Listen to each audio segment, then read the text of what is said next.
تو جناب پاکستان اچھے کاموں میں تو نہ صحیح لیکن کچھ برے کاموں اور بری وجہات سے بھی عالمی سطح پر پہلے دوسرے تیسرے نمبر پر آ ہی جاتا ہے۔ تو جناب 2023 میں پاکستان ماحولیاتی آلودگی کی وجہ سے دنیا میں دوسرے نمبر پر رہا ہے۔ پہلے نمبر پر آپ پوچھیں کون ہوگا؟ جناب پہلے نمبر پر بنگلہ دیش اور تیسرے پر ایک اور پڑوسی ملک انڈیا، بھارت، جہاں کہتے ہیں کہ جناب ہم کتنی ترقی کر رہے ہیں، ہم یہ کر رہے ہیں وہ کر رہے ہیں، لیکن حقیقت میں یہ رپورٹ کے مطابق جو ایک سوئس کمپنی کی رپورٹ ہے جس نے IQ یعنی ایئر کوالٹی انڈیکس ایک طرح سے جاری کرتی ہے، اس کے مطابق دنیا میں محض 7 ملک ایسے ہیں جہاں کا ایئر کوالٹی بالکل ٹھیک ہے، یعنی ورلڈ ہیلتھ آرگنائزیشن کے سٹینڈرڈز کے مطابق، جبکہ دیگر ممالک سب کے سب پیچھے ہیں۔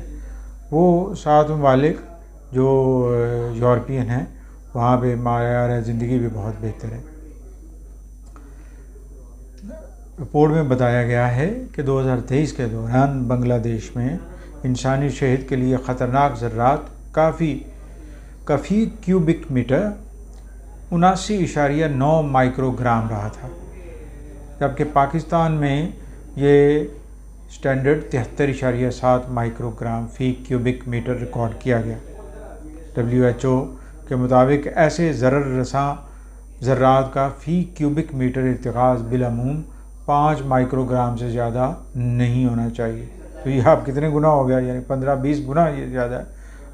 بنگلہ دیش میں مضر ذرات کا ارتکاز عالمی ادارہ صحت کے طے کردہ معیار سے 15 گنا، جبکہ پاکستان کا 14 گنا زیادہ ہے۔ بدترین فضائی آلودگی کا سامنا کرنے والے ممالک میں بھارت، تاجکستان اور برکینا فاسو بالترتیب تیسرے سے 5ویں نمبر پر ہیں۔ رپورٹ میں 134 ممالک اور خطوں کا ذکر کیا گیا ہے اور لاہور کو دنیا کا 5واں آلودہ ترین شہر قرار دیا گیا ہے 2023 کے اعداد و شمار کے مطابق۔ تو آپ جناب یہ دیکھیے 2023 میں لاہور کم از کم 10 مرتبہ تو پہلے نمبر پر بھی آیا تھا، یعنی گندگی میں، آلودگی میں۔ یہ آلودگی ہے کیوں اور آخر کیا وجہ ہے؟ تو جناب سب سے بڑی وجہ تو یہ ہے کہ جو وہیکلر ٹریفک ہے، صرف لاہور میں آپ دیکھ لیں 6.4 ملین کاریں، بسیں وغیرہ رجسٹرڈ ہیں لاہور میں، موٹر سائیکل۔ جب یہ سڑکوں پر آتی ہیں، اگر ان میں سے آدھی بھی آ جائیں روزانہ کی بنیاد پر، تو یہ کتنا زیادہ ایندھن جلتا ہوگا اور کتنے زیادہ مضر ذرات جلتے ہوں گے اور جو سامنے آتے ہوں گے انسانوں کے لیے۔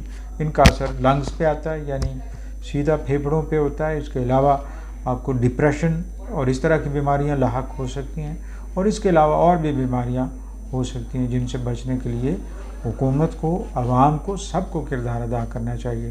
لیکن میرے لیے یہ اچنبھے کی بات ہے کہ وزیر اعلیٰ پنجاب مریم نواز صاحبہ نے 20,000 بائک دینے کا بھی اعلان کر دیا ہے، جن میں سے یہ بتایا جا رہا ہے کہ آدھی کے قریب بائکس الیکٹرک ہوں گی۔ چلو اچھی بات ہے، لیکن جتنا زیادہ فٹ پرنٹ ہوگا، جتنا زیادہ ٹریفک بڑھے گی، اتنا زیادہ رش بھی بڑھے گا اور ایمیشنز تو پھر بھی ہوں گی اور ٹینشنز بھی ہوں گی۔ تو بہتر نہیں ہے کہ آپ بڑی ٹرانسپورٹ کا زیادہ انتظام کریں تاکہ وہ ایریاز، وہ کارنرز لاہور کے جہاں پہ پبلک ٹرانسپورٹ اویلیبل نہیں ہے، وہ یقینی بنائی جائے کہ وہاں پہ وہ آ جائے۔ اور اگر اسپیڈو اور کنیکٹنگ بسز وہاں سے ملتی ہیں، پہنچ جاتی ہیں وہاں تک، تو یقیناً ایک بس میں اگر 40 لوگ سوار ہوتے ہیں تو اس کا مطلب ہے کم از کم 20 موٹر سائیکلیں تو کم ہو جاتی ہیں، یا گاڑیاں بھی اب 5-10 کم ہو جاتی ہوں گی۔ اور اگر یہ بہترین سروس ہو جاتی ہے تو یقیناً اس کا ملک کو بہت زیادہ فائدہ ہو سکتا ہے۔ افغانستان اور پاکستان کے درمیان جو معاملات چل رہے ہیں ان سے خدشہ ہے کہ یہ چپکلش بڑھ سکتی ہے، لیکن دونوں ملکوں کو دیکھنا ہوگا کہ دونوں ملک پڑوسی ہیں اور زیادہ نقصان یہ افورڈ نہیں کر سکتے۔ دونوں کی مالی حالت ایسی نہیں ہے، خاص طور پاکستان کو جس طرح کے معاملات کا سامنا ہے معاشی طور پر۔ IMF نے $1.1 بلین کے لیے ایک طرح سے جو یہاں پہ یعنی اسلام آباد میں میٹنگ تھی، اس میں تو اپروول آ گئی، اب ہیڈ آفس سے آنا باقی ہے اور چانسز یہی ہو جائے گی۔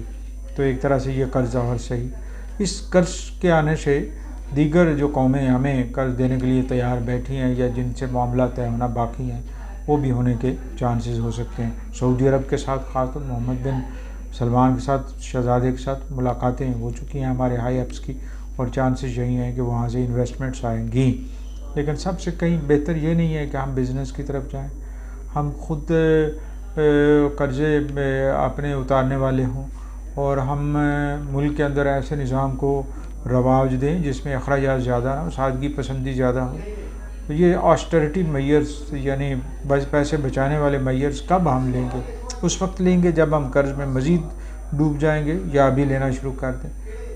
گاڑیوں کی تعداد میں، دیگر مرات کی تعداد میں اب کمی ہونی چاہیے، افسر شاہی کے لیے بھی اور دیگر جو مفادات لیتے ہیں یا اس طرح کی رعایتیں لیتے ہیں، اگر یہ ہو جاتا ہے یہ زیادہ بہتر ہے۔ عمران خان کے لیے کچھ اچھی خبریں بھی ہیں کہ انہیں 9 مئی کے واقعات میں سے کچھ میں سے بری کیا گیا اسلام آباد کی عدالت سے، لیکن آگے دیکھتے ہیں کیا ہوتا ہے، اور بڑے کیسز ہیں اور بڑے معاملات ہیں ملک کے اندر، اور بھی کہتے ہیں غم ہے محبت کے سوا، دیکھتے ہیں وہ کیا غم ہیں اور کیسے ان کے حل ہوتے ہیں اور کیسے ملک کی معیشت بہتر ہوتی ہے۔ کل تک کے لیے آپ سے اجازت چاہتے ہیں، اللہ حافظ۔